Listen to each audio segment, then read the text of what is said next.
So I had the pleasure of meeting Dean literally days ago. Never met him before, but was referred by my mentor. And I'm glad you came to the conference because I know that everyone found so much value from hearing you chat about your sales call process. So Dean, I'm going to let you introduce yourself a little bit and just kind of share what you do in the sales space and kind of what you've done in the industry. Absolutely. What is going on, guys? So, Dean, of course, I've done a lot in the sales space over the past 8 years. We've evolved to running a company called Hardly Selling and started it as a joke, blah, blah, blah. It actually took off because we just so happen to be very good at what we do. But we make sales teams better. We make salespeople better, and I don't ever put that anywhere. I don't use the I help statement or anything like that. But we work in some pretty big teams, and we're focused on overall strategy from the executive level to how managers function at the medium management level, all the way down to like closers and setters and how they can be better. So we do a lot of work with teams, not just the people on the teams, but the executives, the managers, the operational side, the financial side. And we get really in the weeds with everyone on not just like how people can be better, but how businesses can make more money. Because I think that's what we're all here for, right? I mean, I would think so. If anyone's listening right now, they're thinking, okay, this guy's an eight-figure sales pro according to Taeler, so I need to learn more, right? And I think one of the biggest sticking points with sales, and I know you and I will go through this several times, that you said what I say all the time, but be a fucking human, and also don't try to get rid of the sales process too soon. Right. Yeah. Like, I think there's so many coaches listening right now that are tired of the DMs, tired of doing all the things, and they're thinking the faster I can outsource, the better. And if I can just get to a point where I don't have to ever worry about sales again. And to my to my response to that is like, we're going to tell you why it only gets more critical as you grow. And I know from my experience and your experience with 8, 9 figure companies, right? Like, the more dialed in the CEO is in the beginning, the better that first setter is trained, the better that first closer is trained, and so on and so forth, right? Yeah, it's funny too because like the basics we're about to talk about, we do some work with a company that's doing like 150 mil, and when we got in to help them with some things, it's the basics. So we'll dive into that. But yeah, it's well, I'll let you take over, but it's gonna be a lot of fun. Yeah. So, like I said, whether you are at that level of getting your first few clients or trying to scale to 7 figures, like, this podcast is definitely going to be so beneficial for you. And we are going to start out with a few basics in terms of just the DM process and sales volume. And we'll dive into team training as well. So, the first thing is the DM process, right? And for the sake of just simplicity, I try not to say cold DMs because to me that makes me think of like a human acting like ManyChat, but whatever you want to call it, sending outbound messages to a stranger, right? If you don't talk to anyone, you are not going to land sales, right? I think that everyone has a different level of what they need to do. For example, if you have a high follower count and you have a high level of inbound, maybe that's different than somebody who has a few hundred followers and no one new coming in. So, yes. Dean just said, "Can I swear in the chat?" So, I'll send you my podcast cover, but it's actually like a parental advisory looking CD cover. It's very on brand. Now yeah, we're explicit here. You can say whatever you want. Good. But go ahead. The DM process, coaches, talking to people. I feel like you've got some things to say there. Yeah, I mean, I think most people like they try and find the easy fucking route out of it. It's like the more people you talk to, the more people will buy. Like it's the most fucking simple equation in the world. Like if you want to make more money, talk to more people. And if the only way you have of talking to people is messaging them, then like message them. When I first started in business like 8 years ago, I was sending 300 messages a day. Like my strategy was messaging 300 people a day. And like, was it the best strategy? No, because like things were cheaper back then, ads were cheaper, but like that's all I knew. And so, like, if you want to make more money, if you want your business, your team, like your entity to grow, then like it's a really simple equation when you look at it from a high level. Like, talk to more people will convert. Simple as that. And then if there's a conversion problem, we can dive into that. But when it comes to DMing people, I sell people in DMs every day. Anytime a new lead comes in for us, and we're doing a couple 100,000 a month, which is nothing to like brag about, but like I DM people all day. Anytime I see a new lead come in, I get in touch with them via DMs. Anytime someone comes in front of me, I message them. It's because like conversation equals conversion, right? The more conversations you have, the more conversions you'll have. And like we can talk about the in the weeds, but like if you're not doing the basic shit to get people in front of you or talking to people, it's like, well, no fucking wonder your revenue sucks. Like no wonder you're not where you want to go. You've talked to 3 people today. So like, why don't we up that 3 to like 30? Why don't we up that 30 to like 60 and just continuously up it? Because I think what most people want in the industry, and it's really funny, is they want it to be easy. Like business is not easy. And it's not that, oh my God, all of these things are hard, but it's the mental game that a lot of people play getting in, that like, I think this person might hate me. It's like, great, let them fucking hate you. There's 7.8 billion people in the world. Like there's a lot more out there that will like you or will want to buy from you. Like I have a lot of people who hate me, and it's fine. Like I don't really care. That's on you, not me.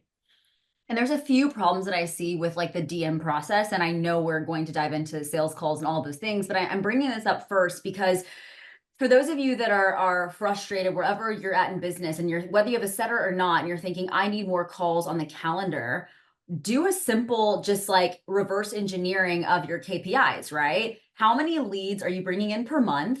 And how many calls is that getting you on the calendar? Of those calls, how many were no shows, right? Et cetera, et cetera. And just kind of go on down the line. But if you're only finding 10 people a day and the average response rate, and you can tell me this has changed, but it's about 10% on a first message, you have the opportunity that maybe one person responds to you, right? And then we're never following up and we're missing a lot of money on the table.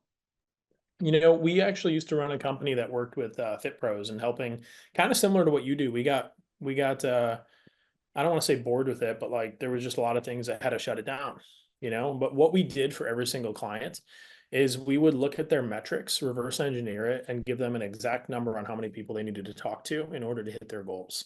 And so long as you followed that path, you would end up pretty goddamn close or above it every single fucking time. Because if you know you send 20 messages equals 5 conversations equals 2 sales calls, you close 1 and 2, it's like every 20 people you message, you'll sell one. So like if you want to sell 5, message 100, and those numbers are not industry average. Like that is not what's going to happen for most people. But like if you reverse engineer it, like you can literally like go from the destination all the way to where you're at and just say, hey, I want to make X amount. My package is this. It takes this many sales calls for me to actually close a deal. It takes this many conversations to get a sales call. It takes this many DMs to actually like have a conversation, right? And you can break that all down. And as long as you know what the fuck you need to do on a daily basis, like it's really simple. I tell setters on some of my teams the same things. I had a guy make 450 dials yesterday, right? Why? Well, he wanted to make more money. He made 450 fucking dials. Like that's not normal. But like he knew if he hit 450, it equaled what he wanted. So he did it. And it's like people are just scared of the work. Like business is not supposed to be easy. That's why most people fail, because they just get afraid of the continuous in the trenches bullshit where they have to pile down shit like into their mouth. And they're just like, they say they like the taste of shit until they have to do it for a week straight.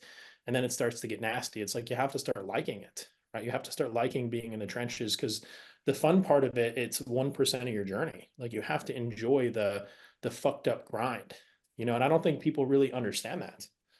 I said that to a client actually yesterday who I've worked with for a while, and she is still trying to hit that kind of 6-figure run rate. And I've seen her get close and then drop and then close and then drop. And when it all came down to it, this person's response was, well, I don't really like a lot of my clients right now, and I'm not loving coaching. I said, okay, well, we've barely put in reps, meaning your first 100 clients that you get, you might like 1 out of 5. Like, let's be honest, not everyone is a rock star and an ideal client, right? It took me years to, create something like a conference that you were at where everyone was really just building community together. It takes time and repetition. And so if you never get to that point because you aren't doing the daily shit, you're right. And so my question was, we have to fall in love with something now. That's kind of what I asked her. I was like, what do we love right now? Because if you want to get this roster of like bodybuilders in the future, but we're struggling with the gen pop right now, it's going to be hard, right? Because a bodybuilder is not going to hire a random girl on the street when they could go hire a well-known bodybuilding coach. Like it takes time, right?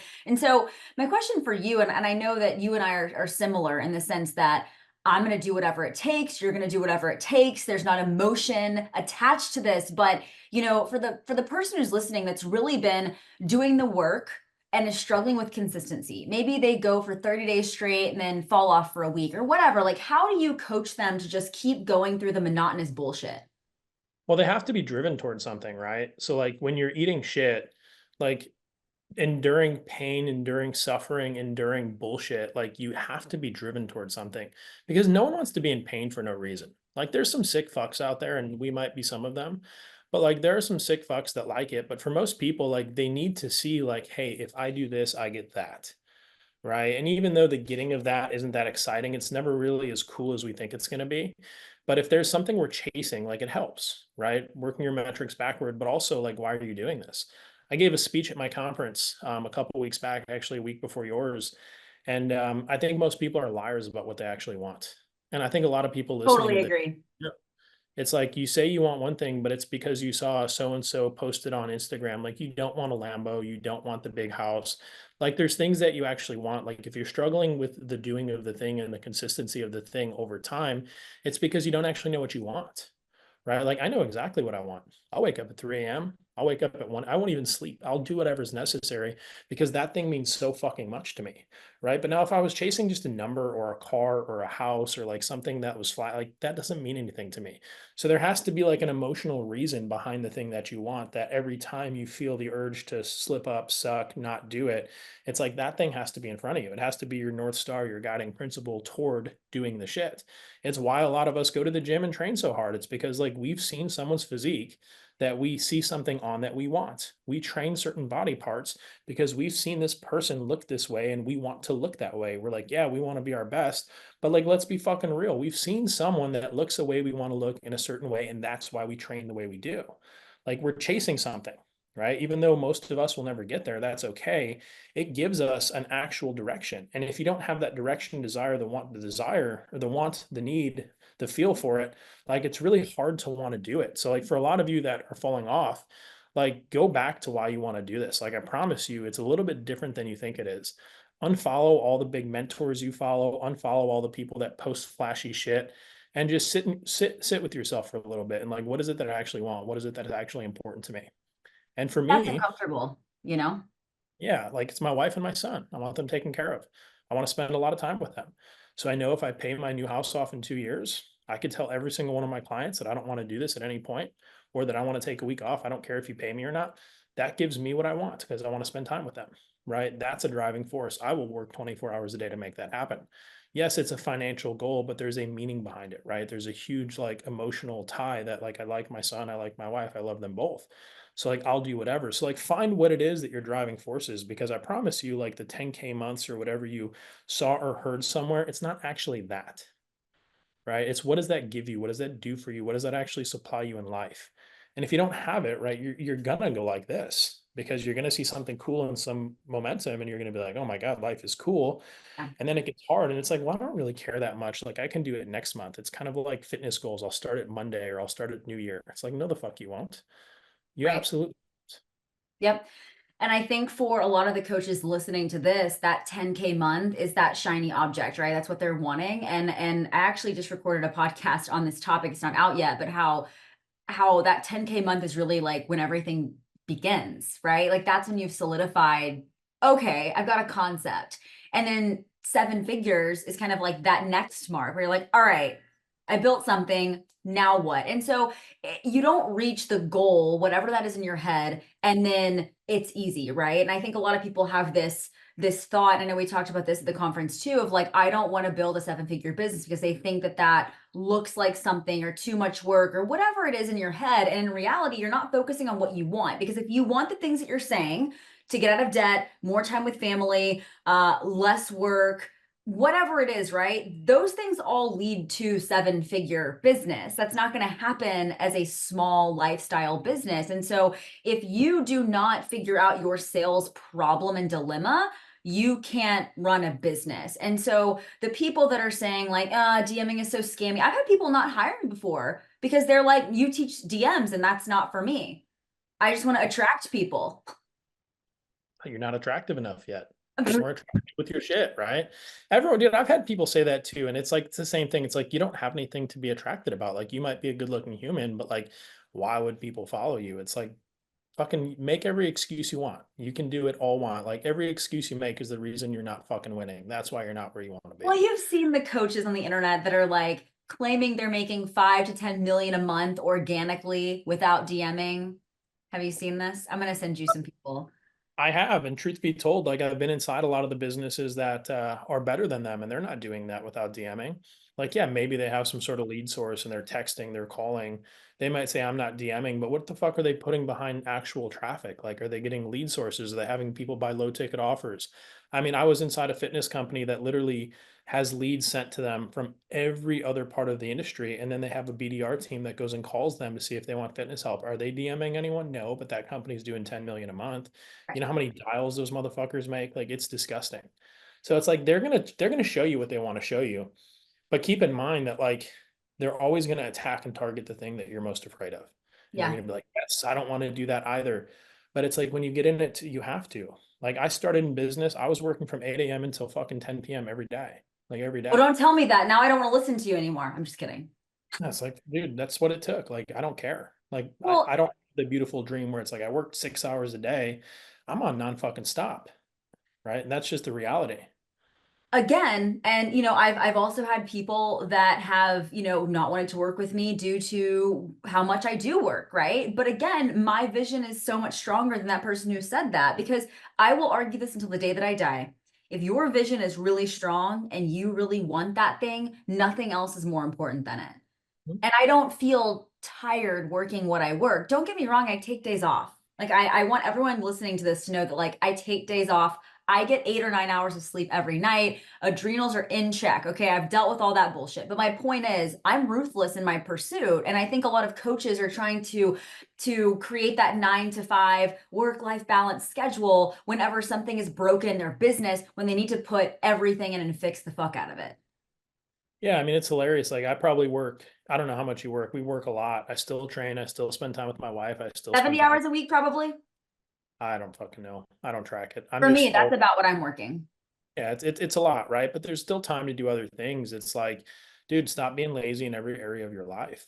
You know, I know I'm a little like straightforward and hardcore about it, but I've learned that you kind of need to be to get people going because otherwise they're going to hear the thing that they want to hear, not the thing that they want to hear, or not the thing that they need to hear. Correct. Correct. And that's where you start to see, I know we've kind of gone off on a tangent, but I think this is helpful because of all of the different sales tactics being taught, right? And everyone is, I mean, you can utilize ManyChat, you can utilize ads, you can utilize all of those things, but just understand that wherever you're at in your business, just that thought of doing nothing and hoping people come to you is not a strategy. If you don't learn how to DM and talk and communicate to strangers, you will not convert leads. Like Yeah. that's the end all be all, right? Like you can't argue that point. Even if you do decide, I don't want to DM, I just want to run ads. Okay, cool. You're running ads, strangers are going to come find you. You have to DM them and get them on a call, right? Like there is still a DM component to it, or SMS or cold dialing, whatever it is, there is still I have to talk to strangers to get them to convert, right? So I think understanding that as you're moving forward and really making sure that you know what numbers are getting you what results versus just focusing on what you don't have or where you want to be, because it's not the solution. Yeah, and you know the funny thing, because I work with a lot of teams right now. The chat to sell is what they call DM selling. Same shit is actually exploding right now. Because like if you think about, I think we talked before this started recording about the trust recession we're in. It's like no one really cares about your business, they care about you, right? People come to Taylor because of her, maybe not because of the name of her business. They see her, they have her DMing them, right? And it's like that trust factor is so much higher because everyone's been sold something, everyone's been pitched something, but like if they feel connected to you at any level, like their trust factor goes up, their sales pressure and wall goes down, and then guess what? Like they're going to want to buy something from you. Like maybe not right away, but like they're going to feel connected to you, and in the world we're in right now, like that's actually huge. So like the chat to sell, the DM thing, it's coming back. Like it really is. We're starting to implement it on a couple businesses and it works. And everyone that we talk to, they show up. Everyone that we talk to wants what we have, and it's like it's wild because they actually are talking to the person, right? They're not just talking to the brand, they're talking to the person, which is fucking enormous. So one question, and we chatted about this privately, kind of on a tangent prior to this last week, but before we dive into sales call tactics, right? I want to figure out how coaches can feel more comfortable on a sales call, right? Like people struggle to be themselves. They get on a call and they're immediately like sales version of themselves, and therefore they don't sell. And I think it's because they're putting so much pressure. It's usually people that have less calls in the calendar. They finally get that call booked. Now they're super nervous about it. What advice can you give them to kind of prepare for that call and just separate those nerves? Well, I think the first, like, the overarching theme is like you truly have to be detached from the outcome, right? And if we just zoom out even fucking a little bit, right? If that person doesn't buy from you, are you going to be okay? And the answer is usually yes, right? If it wasn't, like, you'd probably be driving to their house to try and like take their money. But like the thing is, like, if that call doesn't close, will you be okay? Absolutely. Okay, so it really doesn't matter if they close or not. What matters is that I get to the truth of the matter on why this person hasn't gotten to where they want to be, and that if I can help them or not, right? And the goal of the call is never to sell someone. The goal of the call is to find the truth, right? I want to find the truth on a couple things: why this person hasn't been able to get where they want to go, what it is that they actually want, like what they truly want, and do I have the ability to help them? Right. And if those three things are covered, like, I'm always going to offer them, I'm always going to give them an offer. But if those things don't, it's like we'll part ways as friends. Like, that's okay. Right. I'm okay with either outcome.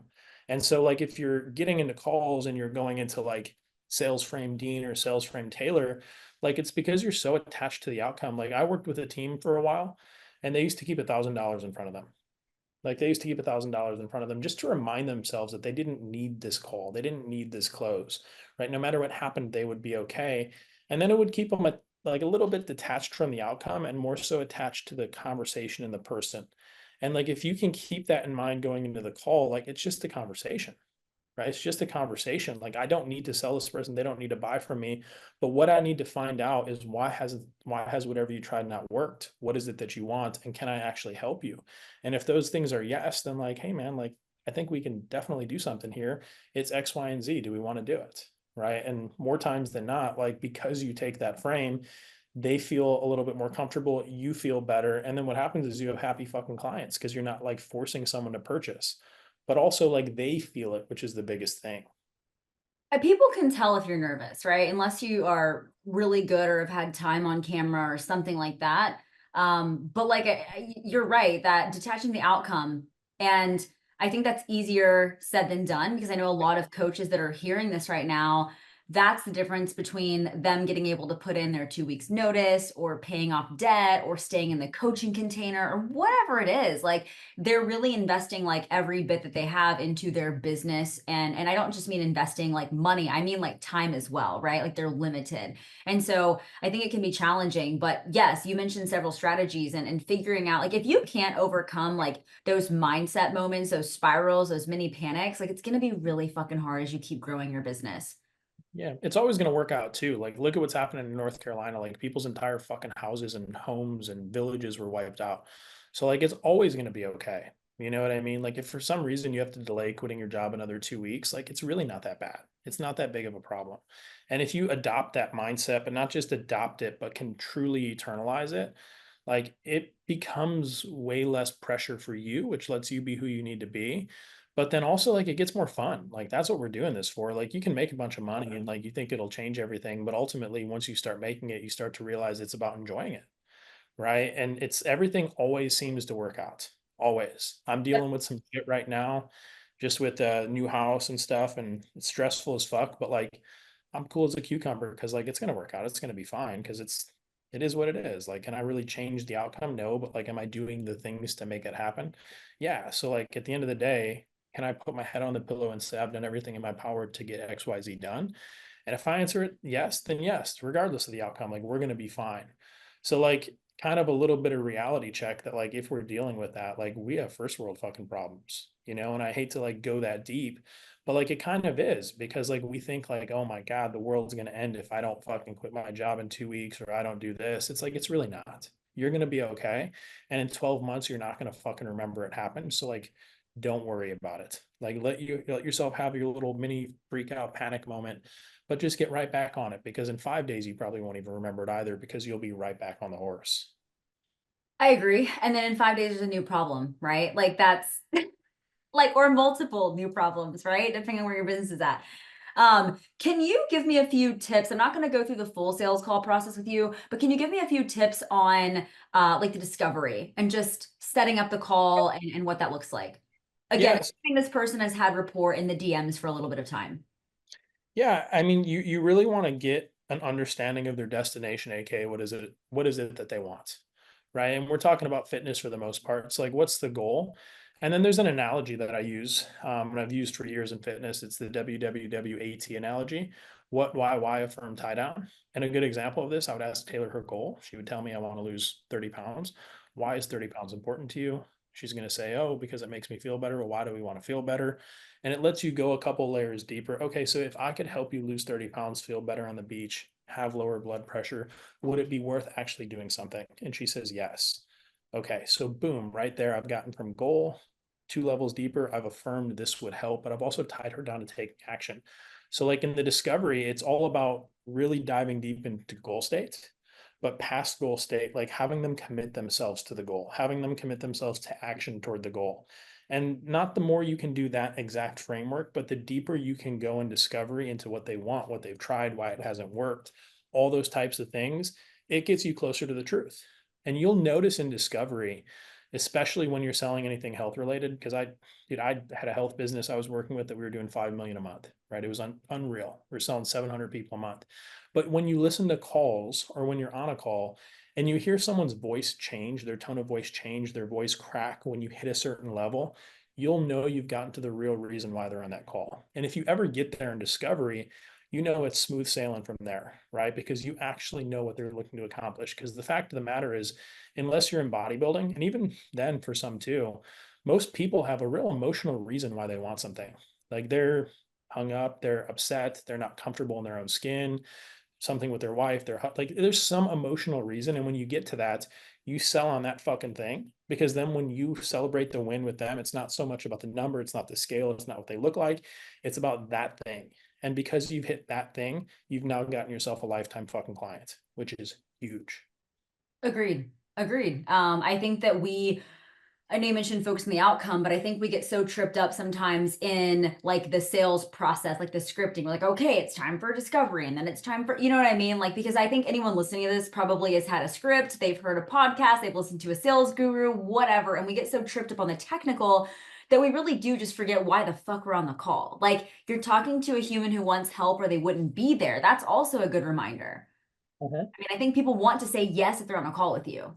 Yeah, and you also have to understand, like they're on the call for a reason, and it's for you to understand that reason. It's the way I like to frame it is like, imagine you're sitting at the bar or coffee shop with a friend, and they came up to you and they're like, I want to lose some weight. Like, how would you talk to them? Like, how would you respond to them?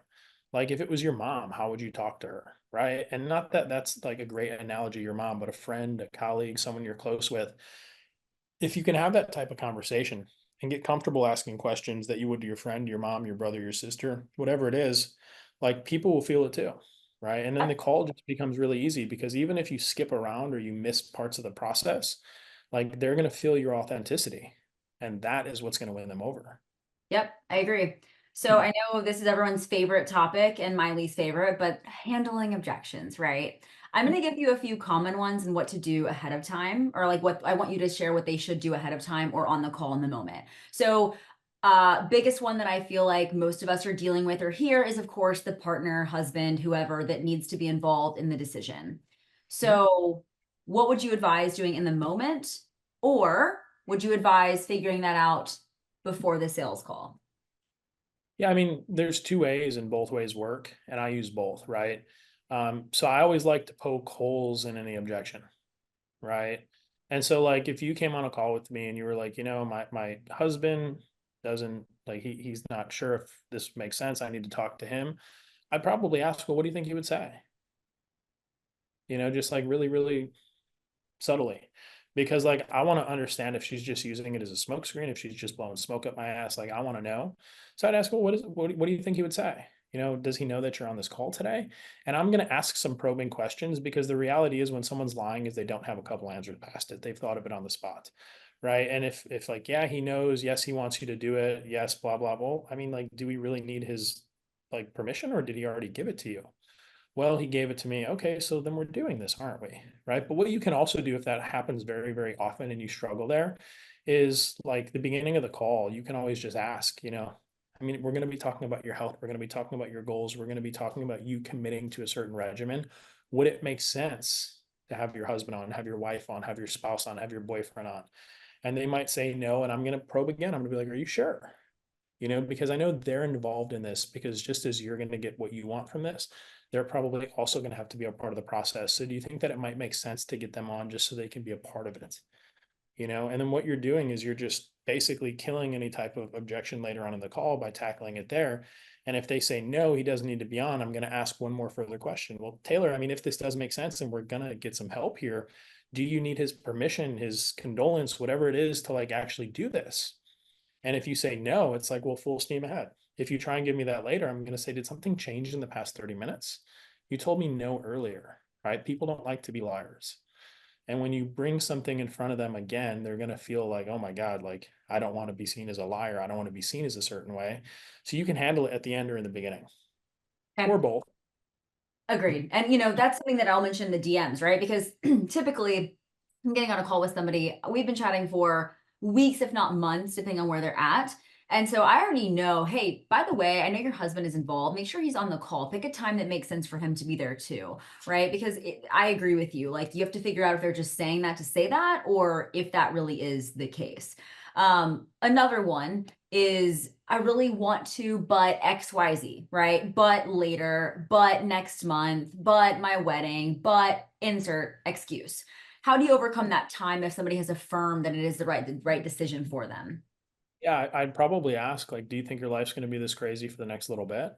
I mean, after the wedding, do you think it's going to slow down or you think it's going to pick back up with work? And they're always going to say, oh, no, like it's probably always going to be like this. Well, wouldn't it make sense to learn how to do this while it's crazy then? If your life's always going to be this way, right? And I'll always push into that. But it's just a matter of questioning, right? I think like when you look at it from just a face value, an objection is not a no. What it is an invitation to ask questions, right? It's their confusion, right? They're confused in some way, shape, or form. So I need to ask questions to see if I can actually make some sense of it. And if like, hey, the wedding is just taking up every bit of bandwidth and it'll open up after, like, hey, I'm not here to like be an asshole and tell you you have to buy now.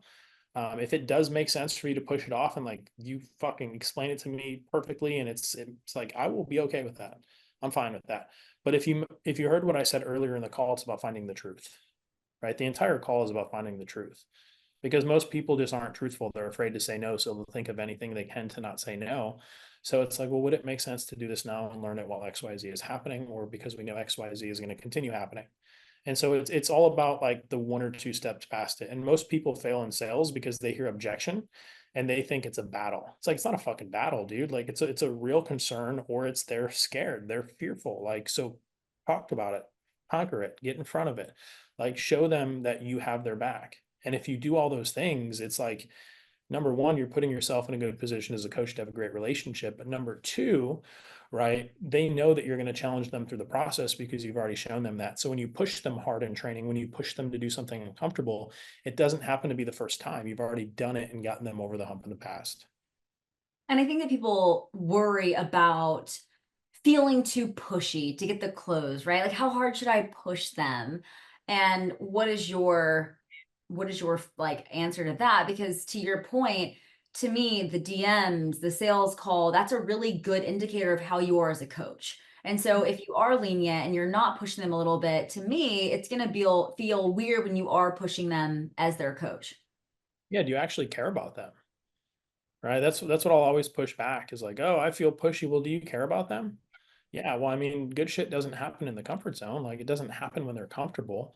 Like getting in shape and doing cardio and dieting and like fucking it, none of that's comfortable. Like moving heavy weight hurts, but like everything we want's on the other side of that. So like, do you actually care about them and their goals? Because most people are too afraid of the pain, too afraid of the work.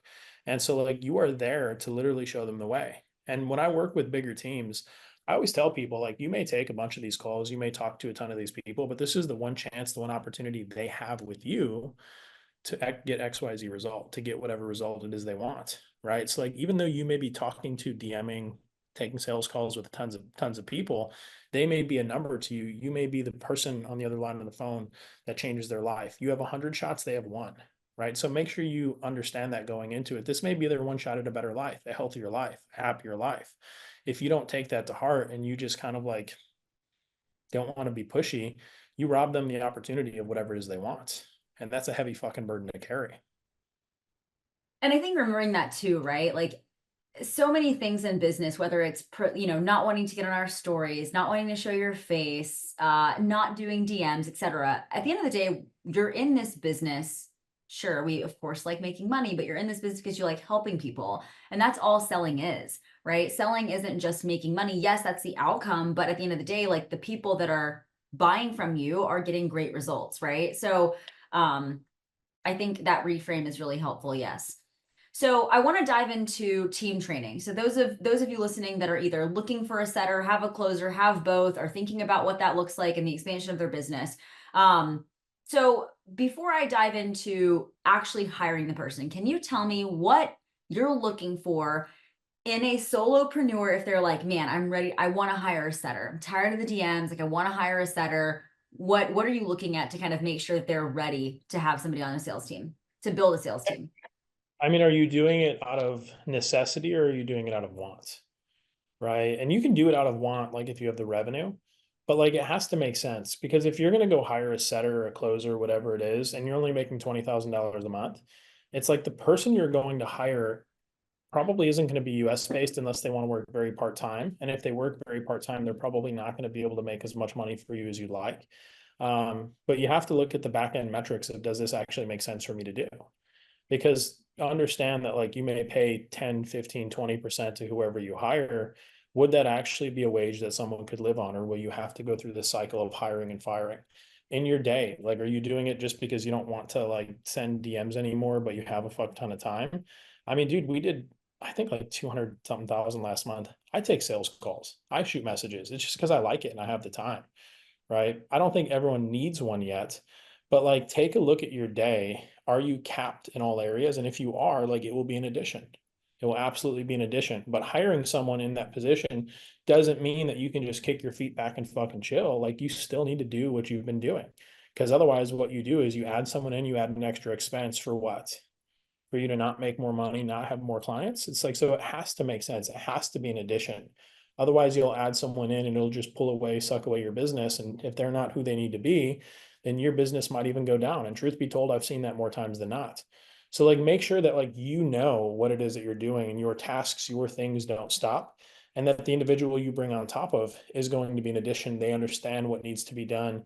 You can pay them what needs to be paid, but then also like you have the time, effort, and energy to take care of them and manage them. Because it would be a dream if I could just plug someone in and have them make me more money, but they don't know enough about my business yet. Like, hey, they need their calls reviewed. They need their messages looked at. Like all of these things do take extra time. So like getting someone else on the team, you'll probably end up working more at first, which is okay, but you'll work more to work less if you do it correctly.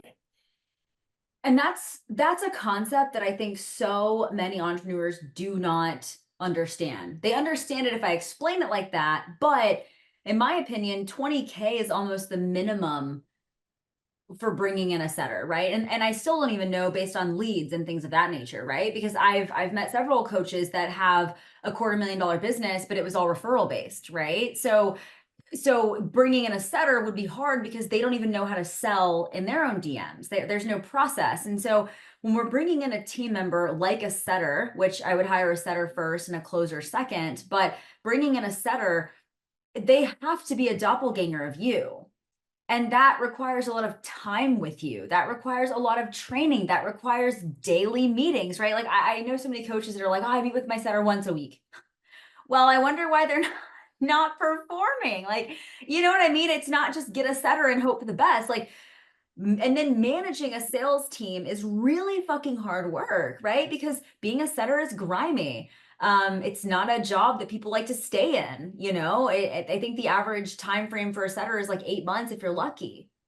Yeah, if you're lucky. I've seen way less. I mean, I think the reality of the situation is like most people use it as a cop out, but the thing is, you're not going to get someone better than you. Like understanding that going into it, you need to make someone better than you. You need to turn someone into you, right? People work for individuals who they feel can lead them to their goal, right? We have teams that we work with that have hundreds of employees. We have teams that we work with that have five, right? But the commonality between people that go and stay well and do well is the leader of that company has a vision so large that everyone below them's vision can fit inside of it, right? So for like what you do, Taylor, right? All of your sales reps probably see your vision, your mission, and their personal mission vision for their life can fit inside of what you do. So like you have to understand that coming in, you're probably not going to get someone with a mission that wants to like change world hunger if your job is like having fit the whole world be healthy or whatever it is. So like everyone below you, everyone that works for you, their mission vision has to fit inside of yours. So like as you're going out and hiring these people, like you don't want to say, well, I just want to hit 10K a month. Like you have to have a vision, a mission, like a journey, something you want that they can see and truly get behind. Because then when you do, right, they understand the direction they're rowing the boat because you are as well. But also you have to understand, like I mentioned in the beginning, they're not going to be the best right away. And if you want the best, you need to have the best opportunity for them. And if it's your first, it's not the best opportunity for them. We might think it is. My business is the best. It's like, well, dude, I have a sales rep on one of my teams that made 60 fucking thousand last month. That's the best. Like that's pretty good. Right. And that's what he took home, not what the business took home. He brought the business over 600,000 in revenue. That's where those people want to go for the best. So like you have to understand coming in, you're going to get someone either early on or in the stage of business that you're at, and that's okay, but you're going to have to develop them into who you want them to become. Correct. And I agree. And I think that's where a lot of my personal leadership and growth really happened in like the second year of my business, third year of my business was really growing that sales team and understanding that, because you know, that I've had several setters at this point, and the first two, I was like, okay, I hired somebody. That's it, you know? And the offer was like, it was definitely domestic and it was like 1 hour a day, 40 minutes a day. And I was expecting just like so much to come from that, which obviously is silly thinking back to it now. But, you know, I can't tell you how many people hire a setter, don't train them or think they train them, and then are so mad that it's not working out. And I agree, right? Like, imagine having a job setting and your business is only bringing in like, I don't know, maybe you're making 5 sales a month. And again, for the sake of this conversation, those sales are $300 to $500 a month type packages, or not like 4-figure, 5-figure packages. So if you're giving them 4 to 8%, even 10%, how are they going to justify staying when they could Mhm. go get a job anywhere else and make more? And so if you're already not closing, because that's the thing too, if you're hitting 10 units a month and you bring in a setter, they're not going to be at 10. Like you have to train them to get to half of that first, and then you can work on it. But I think there's unrealistic expectations that, well, my best is this. Why is their best not this? And that takes so much investing in like investment and time into that person. Yeah, I've learned over time because I have really high expectations of myself and really high standards. And I've just had to learn to accept that most people aren't going to be the same as me. And it's not that I'm like great or the best, but like the way I operate is different, right? I'm in the upper echelon of how people operate in sales and management. Like I'm insane. And I struggled for a while in the beginning, understanding that not everyone's going to be at that level. Not everyone's going to be as committed to what I do. And it's at any level, it's the same thing. Like you have to know what people are getting into and have proper expectations for the role.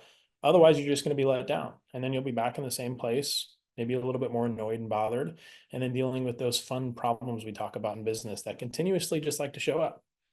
Yep, I agree. And then the closer is a whole other conversation too, because I've seen people just skip straight and say, I don't want to do sales calls anymore. I don't want to do sales calls anymore. I didn't have a closer until I was for sure running a 7-figure business. I was still taking sales calls because I didn't want to give away 10% or 15% with a sales team. That's the other thing to think of too, is like, are you ready to put the only way you make money in the hands of somebody else and then take away 10 to 20% depending on commission? I literally have this conversation more times than you'd believe because I've seen people do it, and I've suggested people as they're hiring their first or second closer, like give them 30-40% of calls right away. Because otherwise, like you're sacrificing your income, your business income, your employees' way of getting paid, your family's income on this person. It's like, well, if you don't know them that well, why are you giving them that much trust? Just because you don't like sales calls? Because you have to look at what happens if they don't perform. It's like, well, it comes out of the business's pocket because it's not making money. You don't get paid, your employees don't get paid. So it's like the reality of it is, as you're getting your first closer, like segment the calls 70-30. As they prove themselves, right? Give them 40, give them 50. And then once they get to 50, bring another person on, give that person 50% of your calls. Because the thing of it is like that one person that's taking calls for you, the reality of them, the reality of the situation is they probably won't be there in the next year anyways.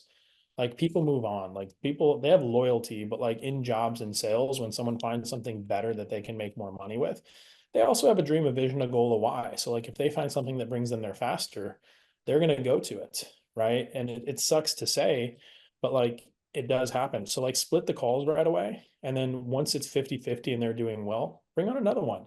Bring on a person part-time, set expectations that it is part-time, and then slowly ramp them up, right? Because that's the true way you get out of it. Otherwise, you're just throwing something downfield and hoping for the best. It's like, well, I don't know if that person's in the right spot or not. So I want to make sure that every move I make is intelligent, because everything I do in business services my family. So like if I make the wrong move, like I fuck that up and I'm not willing to do it. So like hire a closer if you want, if you're at the right time in business revenue wise, but also like don't give them everything. Like keep them on a short leash at first. Set proper expectations. They're probably not going to come in and make 10, 20K a month with you right away. Set proper expectations around time so that they know. Because it's always easier to do and give them more than bring expectations down and give them or do less for them. Because anytime you set expectations up high and you bring them down, what happens is you absolutely kill the person's demeanor and they no longer want to be with you. But if you set it low and you work it up, right, you have the ability to work it up as fast or as slow as you want because they came in here, but now, hey, we're 2 steps ahead because something good happened, right? That Right. feels really good as opposed to starting up here, same spot. It's like, well, Dean told me this, but it's not working out the way I wanted it to, as opposed to, well, Dean said I'd be making 2 grand a month. I made fucking 4 last month. Like, that's awesome. Yeah. Agreed. Um, I mean, I think that's just developing leadership, right? That's the hardest part with getting a sales team. I mean, the training and all of that, absolutely, but managing your expectations, because I know that's been my biggest struggle in just scaling the business is having a sales team perform without me, right? Which I'm not removed by any means from the process, but having them just be motivated, continue to move and do their job when like mom is on vacation or I'm out or whatever, right? Because I'm definitely still very involved. And so if you're getting your first setter and you're thinking, oh, why is my setter not booking calls or whatever? I'm curious to know how you're running sales huddles, how you make sure that we stay energized. You know what I mean? That it's not just always metrics, money, because absolutely that should be talked about. But how are you leading them to continuously kind of stay performant? Yeah, I've adopted the mindset of choose aggression, like choose violence, because it works, right? But like past that as well, like I get to know every single person. Like we work with somewhere around 300 sales reps at this point. And I don't know every single person, but the teams that we're on managing hands on, I know every single person. I know about their family. I know their kids' names. Like I know everything about them. I had a team of 77 at one point that I built up, and I knew everything about everyone, why they were there. So because I knew that, I could be a little bit more aggressive and a little more violent in how I coach them. Because if you came to me and I knew your goals, let's say you had like kids that you were taking care of and you were slacking, but you really wanted to make something happen to take your kids to Disney, I could just come straight up and say, hey, I don't think the way you're acting is in alignment with taking your kids to Disney, right? And it sounds a little rude and a little like mean, but the reality of it is like that's what they want, right? It's the same thing as selling to people, but you have a little bit deeper of a relationship. Now we connect once a week on a one-on-one, but I also do daily huddles. My one-on-one is completely different than daily huddles. My one-on-one, like, yeah, we'll look at metrics, but I want to know how you are as a human, right? I want to connect with you. Sales huddles, we get in, we share wins, good stuff going on in your life, business, client wins. We get into numbers, metrics. We do a little bit of training or what people need for the day. But I'm not reviewing every single fucking call, right? I'm not training 2 hours a day. I'm not training an hour a day. I'll train for 20 minutes a day, right? Because I don't think people need to be overtrained. And now, if you absolutely suck, you probably need more and more call reviews. But for the vast majority, it's like wins, numbers, short training on what might be going on, some call outs, some hype, and then a weekly one-on-one with them to like talk, right? Be a human, but also like develop a form of relationship as a leader, right? I need them to come to me when things are going on, right? I had a rep on one of my teams years ago. She was killing it, and then she all of a sudden fell off. And I found out she just needed time off. Not that she needed time off, but she needed time off. She needed to get her hair done because she felt better that way. She felt like because she was in the house so much, she just like wasn't herself. So I got some time off. I got her some money to get her hair done, and she came back and had the best week of her life because I understood what was going on with her, and it wasn't just metrics. But because of her metrics, I could see what was happening. And because of my relationship with her as a human, I knew what she wanted, what she needed, right? So we were able to get her there, and it actually had nothing to do with training. surprisingly, like, it had nothing to do with training. She just wasn't right mentally because of how much she'd been working. Well, and imagine if your job was truly setting all day, every day, or closing all day, every day. Like it does get monotonous. And I think that we expect A plus performance every day. And, something that we do as a team is we do end of day reports, not the metric kind, but just a pulse check for everyone across the company, a scale 1 to 10, how they felt that day, etc. And just to kind of look. And if somebody starts dipping below a 6 consistently, I can pull them aside as the owner and be like, hey, I've noticed that you're giving us like straight fours. What's going on? And that has really helped us connect with our team members too, right? And I think if you are somebody that has both domestic and foreign hires, there's different ways to manage those team members as well. Like different countries need a different level of connection, et cetera. Like it's not one way across the board. And what you need may not be what they need. And so again, like leadership development. Every team's different too, because I've had teams where we run 2 meetings a day. And it's been like, if you don't hit it's 400 dials or 4 sets, right? We've had teams as intense as that. We're meeting in the morning, meeting at night, and training at the end of the day, and it's really intense. I have a team I run right now where we just don't meet. And it's like there's it's so different, right? Because each team, each person needs something different. And I think that whole phrase of be a human gets real in there because like the business, the person, the individual, everyone's motivated by different things. Like I don't need someone over my shoulder. You can tell me I look a little fat this week and I will probably work harder. Right. And you can just like slyly say that somewhere. Right. But everyone has a different level of like what gets them going. And you need to find what that is for your people, your team, whoever it is you're managing, and then utilize it, right? Because you're there to help them. You're not there to like have them multiply your business. You're there to help them. You get helped as a byproduct of them winning. And if your focal point is on you, not them, don't be surprised when they fucking leave. Where, let's say you wanted to help somebody find their first setter or closer or just a new sales team member, where are you typically going for talent? Now, I know that you have a network, so probably there. But if you're telling somebody who doesn't, where are you Mhm. telling them to go to find that person? I mean, there's Facebook groups. Like you can go into Facebook groups like the Undeniable Closer group. My buddy JD runs that group. It's got like 20,000 members. You can go into there. You can post on Indeed. You can go into your old clients, people that you've worked with in the past. You can post on your Instagram story, on your Facebook. But I always like to go a little bit outside of my personal network.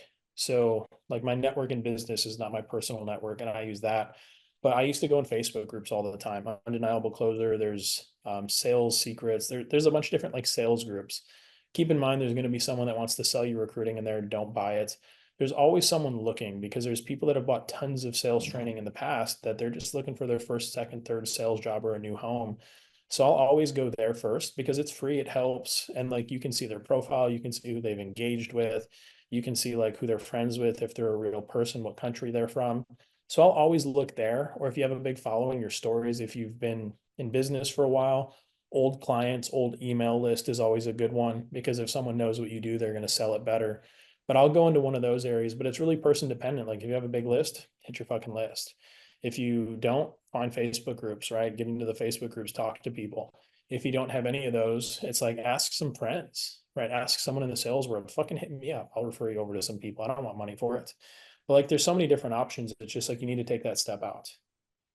And I typically say Facebook groups, etc. I don't think I've ever gone like the Indeed route for a closer or a setter, but usually a Facebook group. And if it's not somebody that sees your post, it's somebody in the group who knows somebody, right? That is like, oh, this would be great. So I agree with you. Join a few Facebook groups, poke around in there and see what you can find.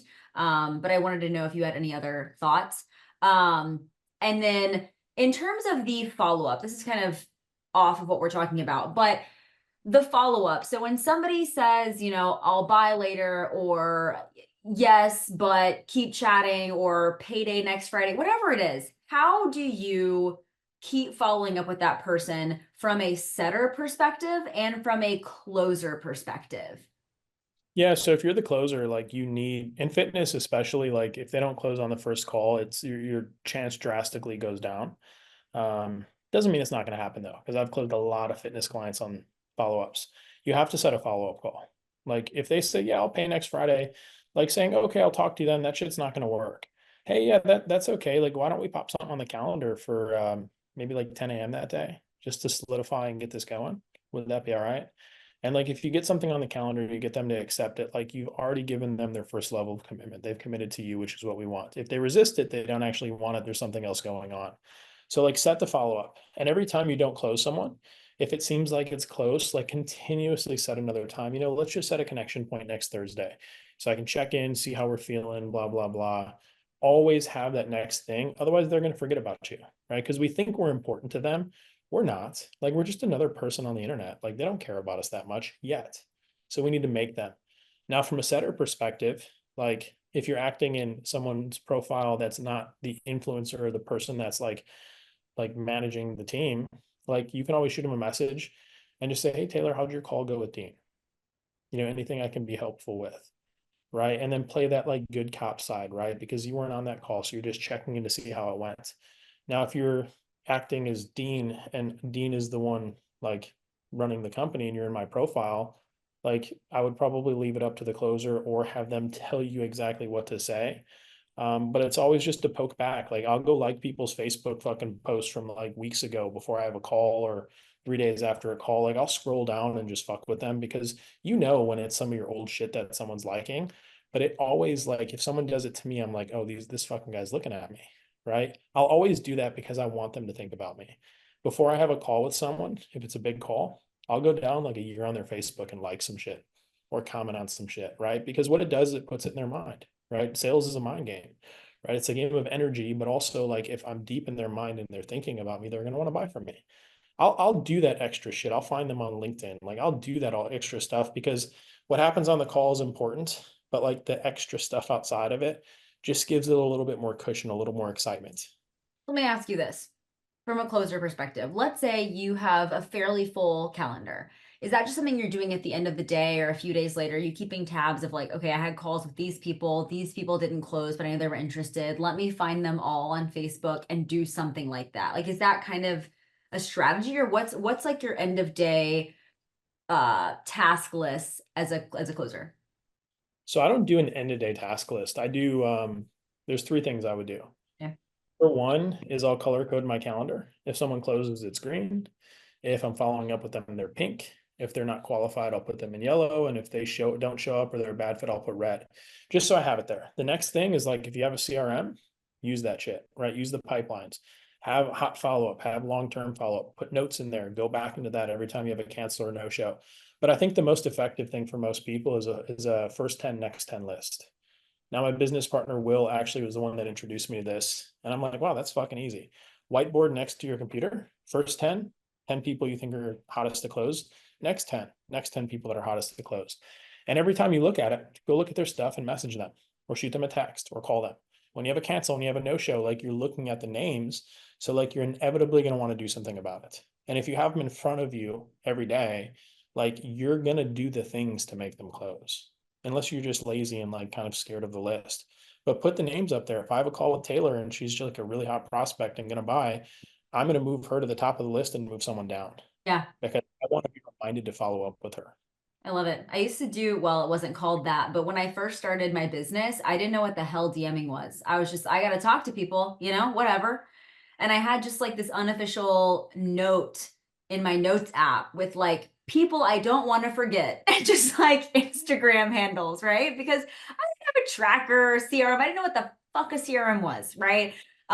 So I think that as you're listening to this, I think it's really easy to get caught up in the KPI tracking and being perfect and all of that. And at the end of the day, like you have to do what works for you, but also know when to press harder. And that to me is like the hardest part about sales is our expectations don't match our actions.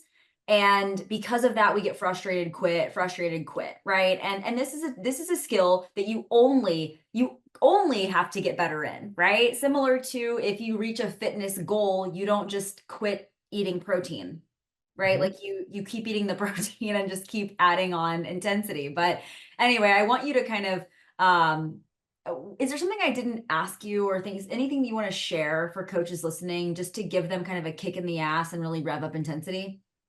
Yeah, like stop being a fucking pussy and just do more. Like if I'm just being straightforward, like, dude, we're inside a lot of businesses, man. And the one thing that takes businesses down is they just don't do the fucking thing. Like just being really straightforward. They'll do the thing to a certain point and then they fail because they stop doing the thing. It's just like if you got in shape, like you worked out, you ate healthy, but you stopped doing those things, like you're not going to be in shape anymore, right? Basics matter. Master the basics, you will always do well. I've sold an ungodly amount of shit, right? And I can tell you what's moved the needle on every single one of those and every single one of those teams is the most basic fucking things. Like you don't need all the tools, tactics, trainings in the world. Like find the things that work and do them, right? It's as simple as that. You don't need crazy KPI trackers. You don't need a crazy CRM. Like you can outwork all that bullshit. We didn't operate with CRM in my company until I think like 3 weeks ago. And we did well into seven figures our first year. I don't track That's how anything we and do. were too. That's how we were too. Yeah, we got a CRM end of last year, and we had two seven-figure years prior to having a CRM. Not saying, I mean, having one now, I wish I would have, but I think that we get so caught up, it's weird. I've been doing this for not as long as you, but long enough to know that there's so many new coaches who have like 5 clients or less who are trying to run ads, get a CRM, do all the things. I'm like, do you know how to sell? Dude, like you don't need all the bells and whistles, right? Just do the fucking thing. Like if DMing gets you clients, DM more, right? If running an ad to ManyChat gets you clients, like do more of it. Like the secret is in the shit that you're already doing, just doing a lot more of it. And I think everyone's looking for that like next thing, that magic thing. But more times than not, it's more. Like it's more of the same fucking shit. And like if you truly eternalize that, double down on it and just put more time into it, you'll absolutely make more and do more. Now, will it be a bit more stressful and chaotic? Yeah, but if you're going for more, like you get everything that comes with it.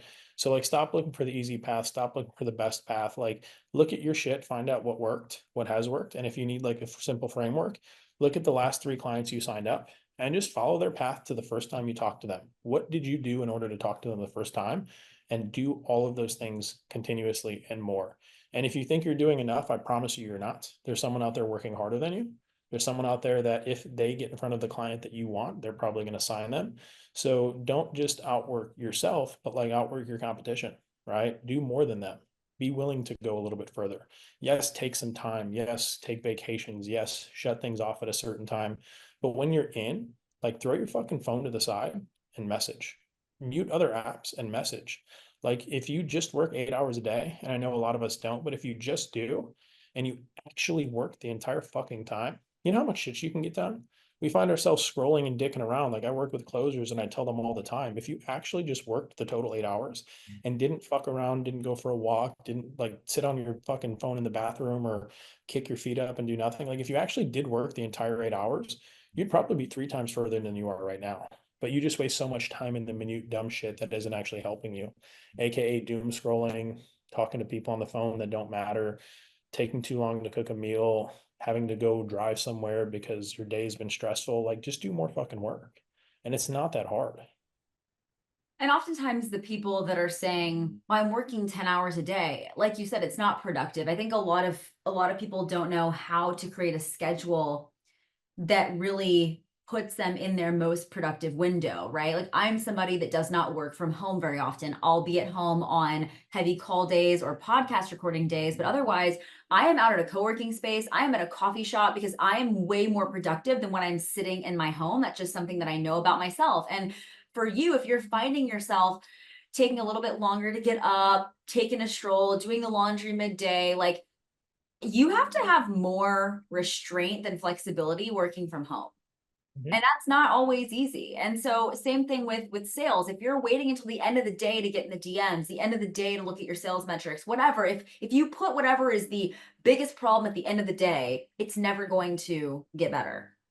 Yes. I literally nap every day I work from home because it's just I'm comfortable here. And it's horrible, but I know. So like I have to like force things in certain times of my day so I don't. Because I literally took a nap before this because I was just like, well, I'm good, so I have to like, even for myself, like I've done a lot. I have to find ways to work around like my habits in my mind. Otherwise, like I'll fucking dick around too. It's like no one's like superior and like doesn't see the same stuff. We just find like, oh, I fuck up there. Let me not do that. Oh, well, and I have laundry in the washer. Like I know I'm like, just don't do the shit that leads to you doing what you shouldn't be doing. Yeah. Like, throw it out. Get rid of And it. I wish I could tell you it's like I don't know if it's a fixed mindset thing or what, but I joke with my friends all the time. Like if I am at home working, I am not I am not as productive. Client calls all day, every day. But if I'm trying to do like writing and marketing and creative work, nope, I got to get out of these four walls. For whatever reason, I can't do it. I don't know. And so just how it is with me. But anyway, tangents, of course. I feel like you and I could talk about like business best practices. That's our part two. Our part two is just business shit you don't want to hear, you know? Tough love advice that you're nervous to say out loud, but we'll say it for you. That's the next version. We'll just yell at people for an hour the next time. It'll be awesome. People are like, great, Taylor's already yelling. No, I'm just kidding. We're actually, you know, Dean actually has a huge heart. Let's just say that. I feel like he and I are both softies, really. We're just covering it up right now. Um, Yes. and I I probably sound more aggressive and mean than I actually am, but that's all right. Before Another this day. call, his son was in his lap, so it was precious. Like he's a softie. But yes, so Dean, I will link how to get a hold of you in the show notes, of course. But any final thoughts, or like I said, anything I didn't ask you that I should have? No, I mean, if you're considering paying Taylor, you should probably just pay her and go through her program. I've seen her clients firsthand and how they feel inside. So if you're considering working with her, just do it. You know, I mean, hiring your first mentor, your second mentor, it usually ends up being the best thing you could think of. So if you haven't done that yet, go do it. And if you want to find me somewhere, click Taylor's link. I'm not going to sell you anything. I'll just force you to buy something from her. Dean, mic drop. I love it. Well, Dean's got some cool offers as well. So those of you that are building sales teams as well, I would encourage you to check him out because he's definitely downplaying his expertise right now. But thank you for hopping on. I appreciate it. And I'm sure we'll chat soon. Absolutely. Thank you so much.